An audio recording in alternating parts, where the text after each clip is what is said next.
But now we have the latest on Wisconsin teen Jayme Closs. Thankfully, she is back home with her loved ones this morning after being held captive for nearly 3 months.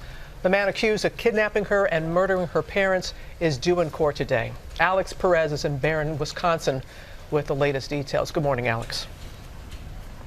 Good morning, Robin. That hearing will take place on a second-floor courtroom in this building behind me here. Now, Jayme just finished her first weekend with family since her courageous escape.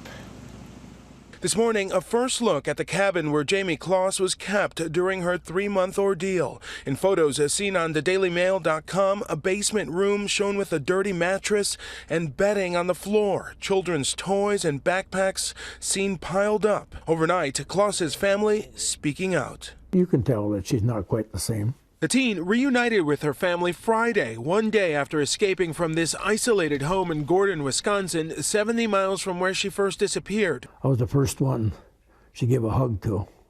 I was standing in my daughter Jennifer's hallway, and she come up to me and give me a big hug, and I give her a big hug. Details of her harrowing escape now emerging. Thursday afternoon, Jeannie Nutter was out walking her dog when Jayme approached her, disheveled, thin, and without a coat. She was crying and said, "I need help. I don't know where I am. I'm lost. Please help me." As I got closer to her, she just kind of grabbed onto me because it's really icy, and she said, "I'm Jayme." Nutter taking her to a neighbor's to call 911. Minutes later, based on a description provided by Jayme, authorities apprehended the suspect who police say was out looking for her. Why do we think this suspect targeted Jayme and her family? You know, the why is the big question. I just know that Jayme was the target of Mr. Patterson. He didn't know the Closses. He had no contact with the Closses that we've been able to uncover at this time. The 21-year-old murder and kidnapping suspect, Jake Patterson, is set to appear in court today as investigators work to find out why he would allegedly take Jayme Closs after her parents were killed. This is a tragic situation from every perspective. His feelings, his emotions are consistent with what you would expect. Now home with her family, Jayme's long road to recovery begins, an experience she shares with Elizabeth Smart, who in 2003 was kidnapped and held captive for 9 months before being rescued. Smart, posting on Instagram, "Let's all try to remember that this young woman has survived, and whatever other details may surface, the most important will still remain that she is alive." And we may finally learn some possible details in a motive once prosecutors file a criminal complaint today. Now, the suspect's attorney says he will not be entering a plea today. Robin?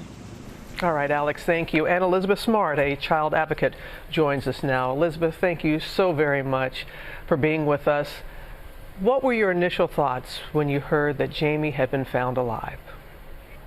I was so happy, and it was a big, huge reminder that there are so many children out there who are waiting to be found, and I just am so happy that Jayme was found alive. We need to continue to think about that, and you've done endless work in that regard, Elizabeth. You have a unique perspective. What possibly could Jayme be going through in these early days back with her family? Right now, at this point in time, I feel like it's very, very vital for her to rebuild those relationships with family, because unfortunately her family was brutally torn apart. And so this is just a very important time to try to rebuild, to come together again, to start afresh, to try to create a new normal, because unfortunately there is no going back to the old normal. There's only a new normal. And you can understand why officials are saying they are giving her all the time she needs to tell her story. And that's the right path to take, isn't it? Absolutely. Everyone should be giving her as much time and space as she needs. And if she doesn't want to talk, then I think that's her complete prerogative. You so beautifully wrote that in your Instagram. You said, everybody, do not speculate about the details about her captivity. That is so important to keep in mind, isn't it? Absolutely, and I can't speculate what she went through. I can only go off of my own experiences, and a lot of the things that I went through, I was very embarrassed of. I was ashamed of. I didn't want people to know what I'd been through, and I can only imagine that she too feels the same way. And you said this does not have to be a defining moment for her, just like it was not for you. How can she recover? What help can you give her? It's so easy to feel that this is going to define me for the rest of my life. This is going to be all anyone ever knows me for. I mean, I know I certainly have felt that way, but I want her to know that this doesn't have to be that. Beautifully said, Elizabeth Smart. Thank you so much, and we're glad that you're doing as well as you are, and we know that gives Jayme's family hope as well. You take care, Elizabeth. Thank you. Thank you, Robin. You too.